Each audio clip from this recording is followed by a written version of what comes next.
નમસ્તે મિત્રો, ફરી એક નવી કહાની સાથે સ્વાગત છે તમારું બધાનું। છત્રપતિ શિવાજી મહારાજ બાળપણથી છત્રપતિ બનવા સુધીની ગાથા। 19 ફેબ્રુઆરી 1630ના રોજ મહારાષ્ટ્રના શિવનેરી કિલ્લા પર જ્યારે બાળ શિવાજીનો જન્મ થયો ત્યારે આખો દેશ વિદેશી આક્રમણકારોની ગુલામીમાં પીડાતો હતો। તેમના પિતા શાહજી ભોસલે યુદ્ધોમાં વ્યસ્ત રહેતા હોવાથી શિવાજીના ઘડતરની સંપૂર્ણ જવાબદારી તેમની માતા જીજાબાઈ પર આવી। બાળપણથી જ માતા જીજાબાઈએ તેમને રામાયણ, મહાભારત અને વીર યોદ્ધાઓની પ્રેરણાદાયી વાર્તાઓ સંભળાવીને દેશભક્તિ અને ધર્મના સંસ્કાર આપ્યા। તેમણે શિવાજીના નાનકડા મનમાં એક જ સ્વપ્ન વાવ્યું, આ દેશને ગુલામીમાંથી મુક્ત કરીને સ્વરાજ્યની સ્થાપના કરવાનું। આ સાથે જ દાદોજી કોંડદેવે તેમને શસ્ત્ર વિદ્યા, અશ્વરોહણ અને કિલ્લાઓની યુદ્ધનીતિમાં નિપુણ બનાવ્યા। શિવાજી હજુ તો માત્ર 15-16 વર્ષના જ હતા ત્યારે તેમણે સ્થાનિક પહાડી માવડાઓને એકઠા કર્યા અને રાયેશ્વર મહાદેવના મંદિરમાં હિંદવી રાજ્ય સ્થાપવાની ભીષ્મ પ્રતિજ્ઞા લીધી।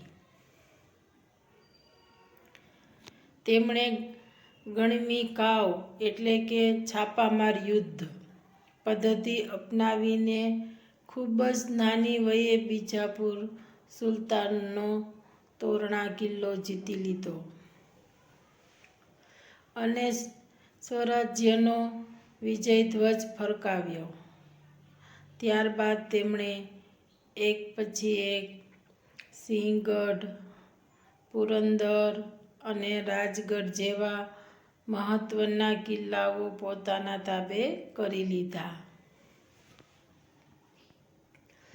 શિવાજી મહારાજની આ સફળતાથી બીજાપુરનો સુલતાન ગભરાયો અને તેણે શિવાજીનો અંત આણવા માટે પોતાના ક્રૂર સેનાપતિ અફઝલ ખાનને મોકલ્યો। અફઝલ ખાને કટકથી શિવાજીને મુલાકાત માટે બોલાવીને પાછળથી ઘા કરવાની યોજના બનાવી હતી, પરંતુ શિવાજી મહારાજ પહેલાથી જ સતર્ક હતા। જેવો અફઝલ ખાને તેમને ભેટવાના બહાને દબાવવાનો પ્રયત્ન કર્યો, શિવાજી મહારાજે વાઘ નખ વડે તેનો સંહાર કરી નાખ્યો। આ હિંમતભર્યા પરાક્રમ પછી મોગલ સમ્રાટ ઔરંગઝેબે પોતાના મામા શાહિસ્તે ખાનને મોટી સેના સાથે પુણે મોકલ્યો। શિવાજી મહારાજે અડધી રાતે લાલ મહાલમાં ઘૂસીને શાહિસ્તે ખાન પર અચાનક હુમલો કરી દીધો, જેમાં ખાન પોતાની આંગળીઓ ગુમાવીને ભાગી છૂટ્યો। ઔરંગઝેબે શિવાજી મહારાજને રોકવા માટે સંધિના બહાને આગ્રા દરબારમાં બોલાવ્યા અને કપટ કરીને નજરકેદ કરી લીધા। આવી આફતમાં પણ શિવાજી મહારાજે ધીરજ ન ગુમાવી। તેમણે બીમારીનું બહાનું કાઢીને દરરોજ સાધુ સંતો અને ગરીબો માટે મીઠાઈના મોટા ટોપલા મોકલવાનું શરૂ કર્યું।